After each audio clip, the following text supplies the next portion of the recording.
After years of financial manipulation by my ex, I quietly documented everything, filed a small claims case, and cut her off completely. She tried to spin it, but ended up with a legal judgment, a ruined credit score, and monthly payments to me. We'd been dating for about a year when she moved in. At the time, I was doing well for myself. Good job in IT, owned a modest condo, nothing flashy, just stable.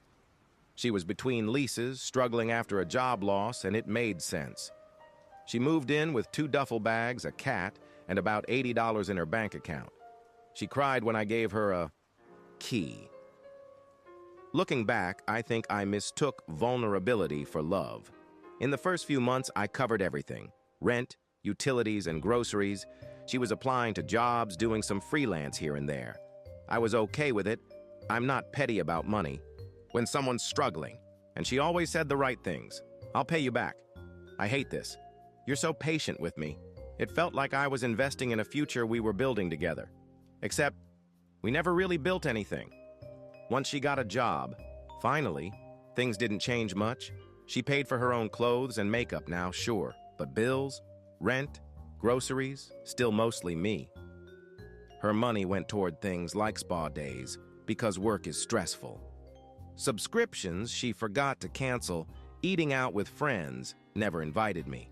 When I brought it up once, she got really quiet and said, "I just feel so judged. I thought we were a team." That line worked more than once. Over time, it got worse, in a subtle, boiling frog kind of way. She started accidentally using my card for things.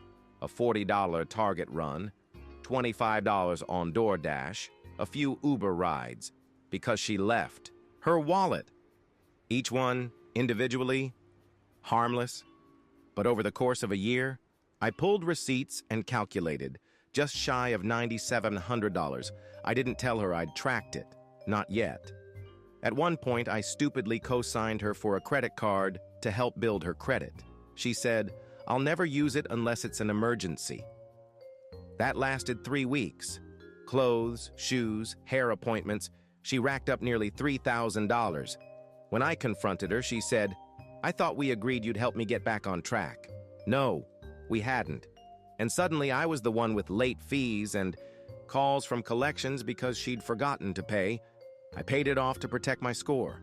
And that night, I opened a hidden folder on my desktop titled Exit Strategy. Eventually, she quit her job. She said she was burnt out and needed time to rediscover herself. I was livid, but I didn't show it. Instead, I smiled, kissed her on the forehead, and said, "Of course, take all the time you need." She didn't notice the shift. I started documenting everything: screenshots, bank statements, every charge she made under my name, every Venmo request that went ignored. Wasn't going to yell. I wasn't going to break things. I was going to build my case. I suggested we start budgeting together. I made a shared Google sheet, logged every expense, asked her to log hers too. She did for 2 weeks. Then she forgot, lost interest. But I kept it going anyway, silently. She'd often make comments like, "You're so good with money. I'd be lost without you. I'd never survive on my own." She had no idea I was preparing for exactly that. I found out she'd been lying about student loans. She told me for years that she had $30K in debt and that it was why she couldn't contribute more. I believed her. Then I saw an email pop up on her laptop. A congratulations notice for paying off her final loan. She'd finished paying them off a year ago. I confronted her gently. She laughed it off and said, "Oh yeah, I didn't want you to think I had money and made me start paying more. No apology, no shame, just a joke." That was the moment I stopped loving her. I set my timeline, 90 days. In that time, I opened a new bank account, closed the shared credit card and paid it in full, changed the auto pay settings on utilities back to my name only. I reviewed my lease and confirmed she was not on it. Stopped paying for anything she used, but I didn't tell her. Instead, I let her keep draining me, just a little, while I set the trap. The final move? I filed small claims paperwork, quietly. Attached are the receipts, labeled every expense tied to her that she'd promised to pay back. Every unauthorized charge. One Friday morning, I took the day off work. She was out getting brunch with her friends, probably on my dime. While she was gone, I boxed up everything that was hers: clothes, cosmetics, random junk. I left her cats, things. Of course, I'm not a monster. Changed the locks. Left her stuff with a printed spreadsheet of every dollar she owed me. On top, a copy of the small claims filing. At the bottom, a sticky note that read, "You said you'd pay me back. Now, you will." She came home that afternoon and blew up my phone. 35 missed calls, dozens of texts ranging from, "WTF is this? You're insane. You seriously called the cops?" I hadn't, but the locks were changed. "This is abusive. I have nowhere to go." She tried guilt, threats, and pleading. The works. I didn't reply. Not that day. Not the next. I'd already done the talking. It was all in print now. She took it to social media, posted vague Instagram stories about narcissistic abuse, how she'd escaped a manipulative relationship, and how people show their true colors when they don't have control anymore. A few mutual friends reached out. I sent them one screenshot each, the receipts, the charges, and the co-signed credit card. She is trashed. Nobody messaged me after that. 2 weeks later, I got a call from court. She'd responded to the small claims filing and requested mediation instead of trial. Smart. Mediation gave her a chance to negotiate. I was willing to consider it, not because I wanted to cut her a deal, but because it would mean she'd have to show up and sit across from me and account for everything. I was calm. She wasn't. She showed up 20 minutes late. Hair done, sunglasses on, like it was a therapy session on Netflix. The mediator asked if she acknowledged the charges. She said, I'm not saying none of it happened. But he never said he expected me to pay him back. That's just not how relationships work. I handed the mediator a printout of her texts. I'll pay you back soon. I promise I'll start covering groceries next month. Can you spot me again? I'll Venmo you later. The mediator looked at her. She stared at the table. We reached a mediated agreement. She'd pay me $6,400 over 12 months in monthly installments. It wasn't the full amount, but it was enough. And more importantly, it was enforceable.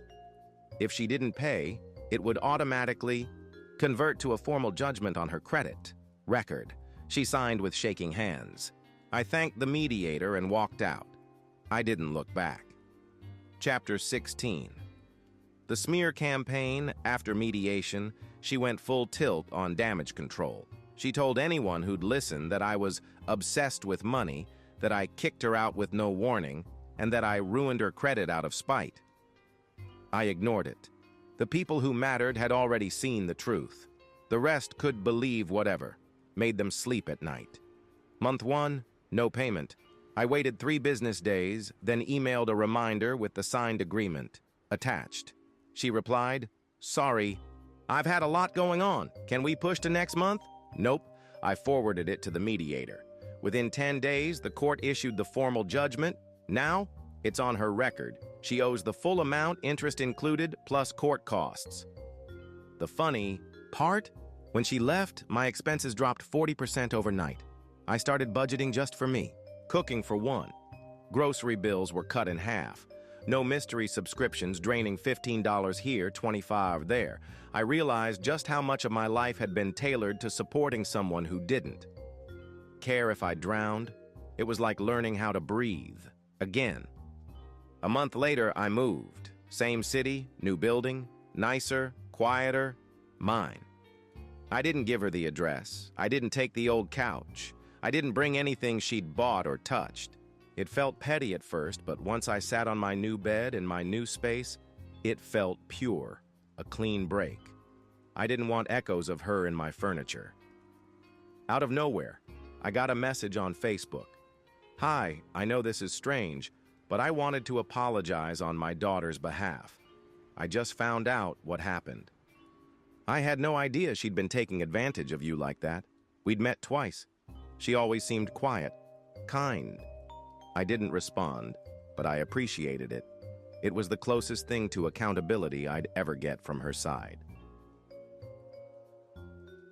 3 months later, I got a check in the mail from her for $200. First installment, then another month later, and another, late but showing up. I didn't care about the money anymore, but the envelope, her handwriting, felt like vindication. I wasn't crazy, I wasn't cruel, I was just done being taken for granted. A recruiter reached out. New, role, better pay, fully remote. I took it. I used part of the signing bonus to pay off the last of the credit cards she wrecked, the only thing tying me to her financially. Then I closed the account completely.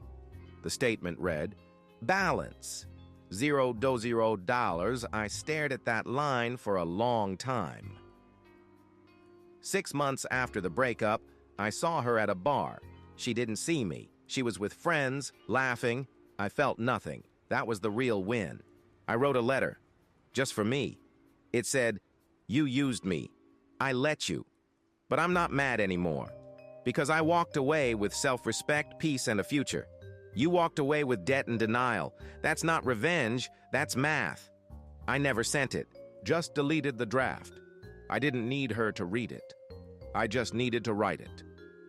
Now, I sleep better, eat better, work better.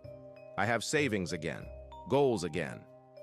I take trips without asking permission, spend without guilt, exist without second guessing. Every emotion. Money comes and goes, time doesn't. She took a lot from me, but I got my life back and with interest.